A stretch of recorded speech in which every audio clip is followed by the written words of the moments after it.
Okay, let's unpack this.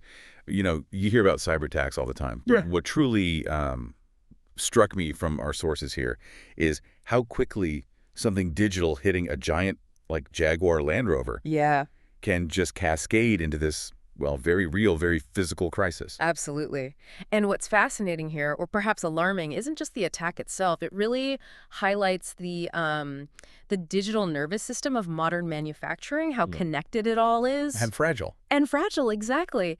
So our deep dive today is really looking into this JLR cyber attack. The immediate chaos, sure, but also those ripple effects right across their global supply chain. Right. The immediate hit was, well, it was like slamming the brakes on. Production just stopped cold at key UK sites, Halewood, Solihull, the engine plant in Wolverhampton too. You've got thousands of staff basically told go home. And the timing just couldn't be worse. It all kicked off right around September 1st. Which is huge for UK car sales. Exactly. The new registration plates, huge demand surge usually. All that customer buzz, gone, just disrupted. And if we connect that, that immediate paralysis, it just underscores how deeply companies like JLR rely on their digital systems for, well, everything. Every single part of the operation. Precisely. It's not just an IT problem. The physical production lines ground to a halt because one part of that digital system failed. It's a, frankly, unnerving example of how optimized, maybe over-optimized these just-in-time systems are. Yeah, very little slack in the system when something goes wrong. None at all, it seems. The factory shut down, that's bad enough. But what really jumped out at me in the research was how far this thing spread, way beyond JLR's own walls. It showed a kind of fragility maybe people hadn't considered. Right. This is where it gets really interesting. Take someone like James Wallace, right? Runs an independent repair shop, Knightwood Express in West Sussex. Okay. He's got these luxury cars sitting there, needs parts, simple fixes, probably. But he literally couldn't get into the online databases to even identify the parts, let alone order them. Wow. So his hands are completely tied? Completely tied.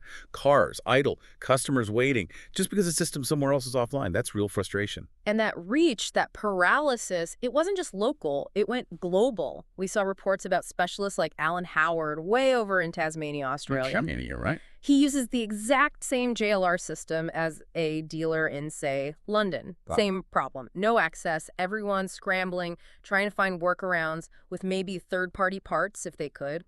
So it's not just a cybersecurity story. No, not at all. It's a massive lesson in global supply chain vulnerability. A single digital point of failure.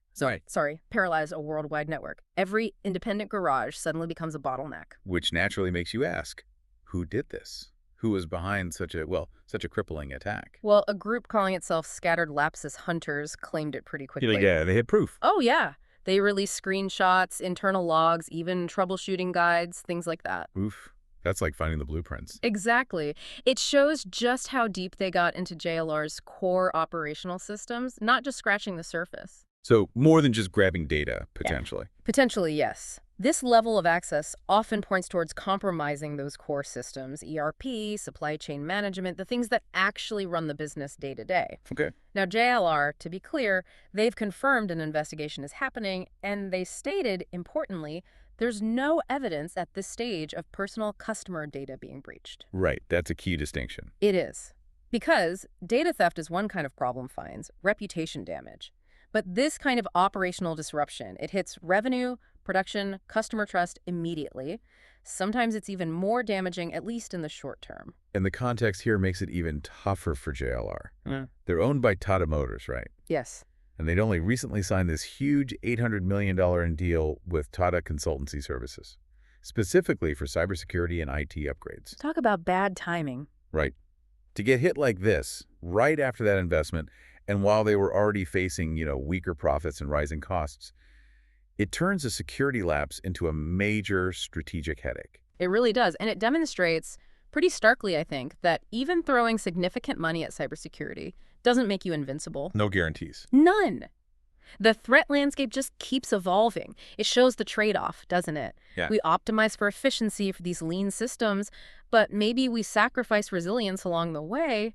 How do you build genuinely resilient systems when the threats adapt so fast and your digital and physical world are so tightly linked? It's a huge question. Yeah. So wrapping this up, what does this JLR deep dive really tell you? the listener. I mean, it clearly shows just how vulnerable these massive, interconnected global manufacturing operations are to cybercrime. It Yeah. feels like a wake-up call. I think it is, and maybe the final thought is this. Consider how many things in your everyday life depend on similar complex global supply chains. Your phone, your food, maybe the parts for your own car. What kind of unexpected ripples could hit your life if another key industry, another link in one of those chains, faced a similar kind of shutdown? It makes you think, doesn't it? It really does. How interconnected and maybe how fragile things really are just beneath the surface of our digital world.